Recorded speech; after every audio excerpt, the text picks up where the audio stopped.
Mr. Christian Vegh with us today to put on a presentation.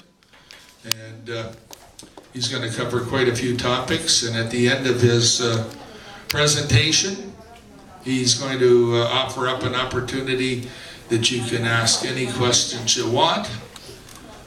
Or during. Or during, you're gonna, okay, that's cool. And you can't ask how many girlfriends he has though, because his mom is here, so we have to guard that secretly. So I think what you should do is give me all your girlfriends' phone numbers and I'll hold on to them for safekeeping. Okay, without further ado, put your hands together for Mr. Christian Vegh, please.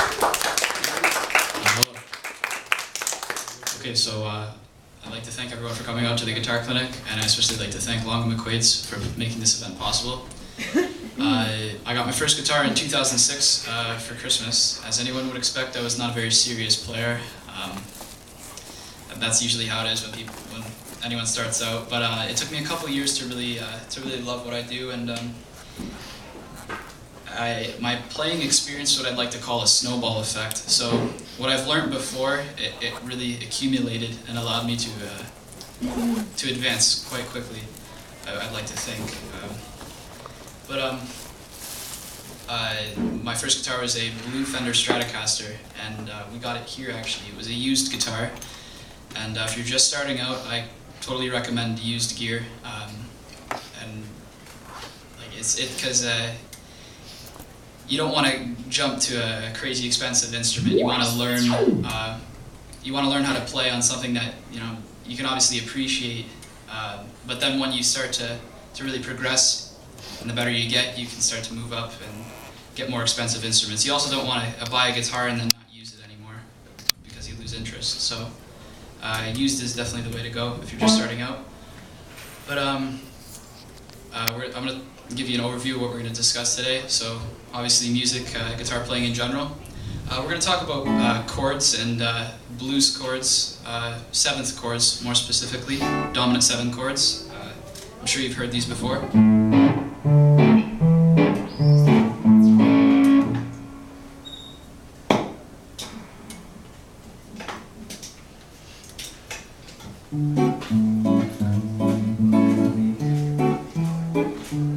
So those are all seven chords, and you'll see those quite often in blues progressions. And I'd like to talk about scales also, picking technique, modes if we have enough time, practicing with a metronome, and gear for the gear heads. So let's get started. What I'd like you to ask yourself is, where do you see yourself in the future as a guitar player? Is this a hobby for you? Are you going to make a career out of this? So this will help you gauge. There it goes. Okay. It'll help you to gauge a good practice schedule. If the power goes out, I'll just grab an acoustic guitar and continue it. So don't worry.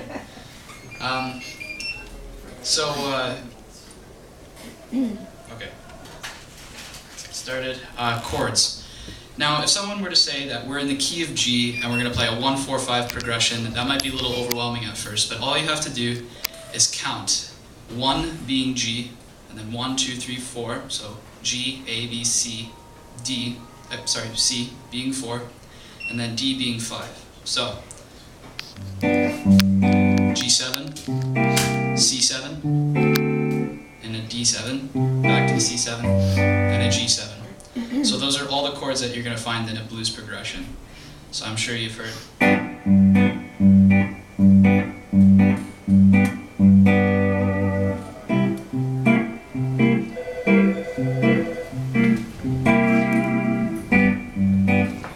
Okay, so now with that knowledge, I'm going to explain a little bit about keys and how that works. Now there are two keys. They're major and minor. So here's a major chord. This will help you get the idea. Major sounds happy and minor sounds sad. So here's an A major chord, and then here's an A minor chord. As you can see, it sounds sad. Here's a major scale. Here's a minor scale. Okay, so now with dominant 7 chords and a blues progression, what we can kind of do is make the progression work for us. So I go to school with him. And Lee Cochran is, I'm happy he's in the audience. He was my first guitar teacher. I'm still with him today. He taught me everything I know. We can make 7 chords work for us in the sense that we can make them both major and minor. I know that's kind of confusing, but what we're going to do is we're going to start in the key of A for a 1-4-5 blues progression. So 1 being A, 4 being D, and 5 being E. And we're going to play an A minor pentatonic.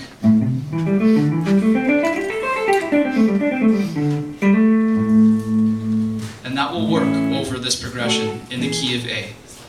So, I'm going to show you some examples of what I would like to do with it. So, if I were playing a song.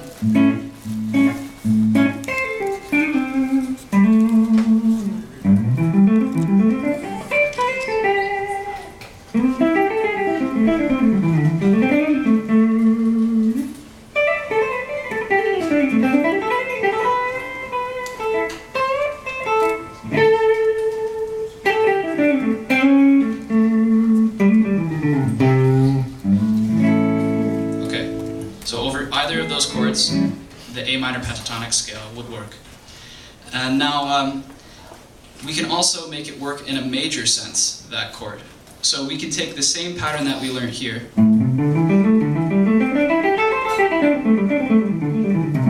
we can move it down 3 frets to make it major. So A7, D7, E7. We can also play an A major pentatonic, which is, once again, the same shape, just down 3 frets. So.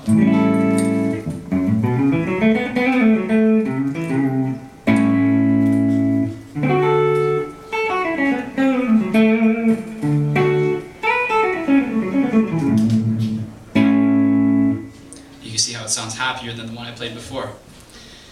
Okay, so it's a little tricky, but when you're playing 1-4-5 blues using dominant 7 chords, you can either be in a major key or a minor key.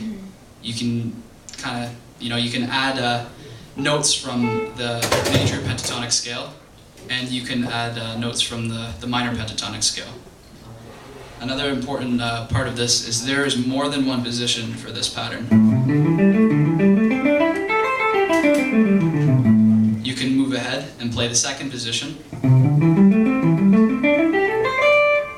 Okay, and then you'll start to notice that the notes are overlapping, and that's a good thing, because if you're playing it wrong, you'll notice that some of the notes from the first position aren't appearing in the second position.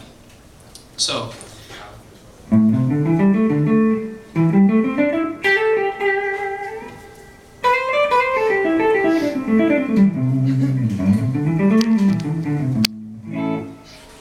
now, if we want to make that major, once again, we move the entire pattern down 3 frets. So that now that new position that we learned also moves down.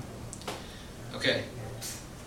And if I kind of want to make it both major and minor, I think that sounds the best in my opinion, because it shows versatility, and you can do this by adding in notes from both scales. So we start in A minor.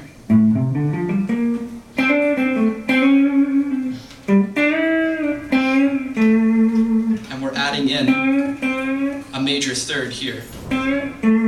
That's the major tonality of the dominant 7 chord.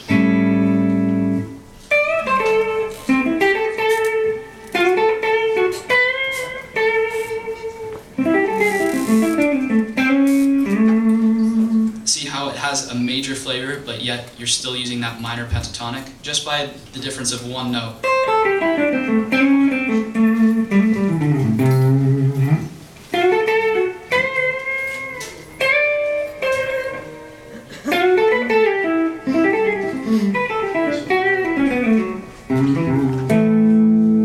Once again, I'm just shifting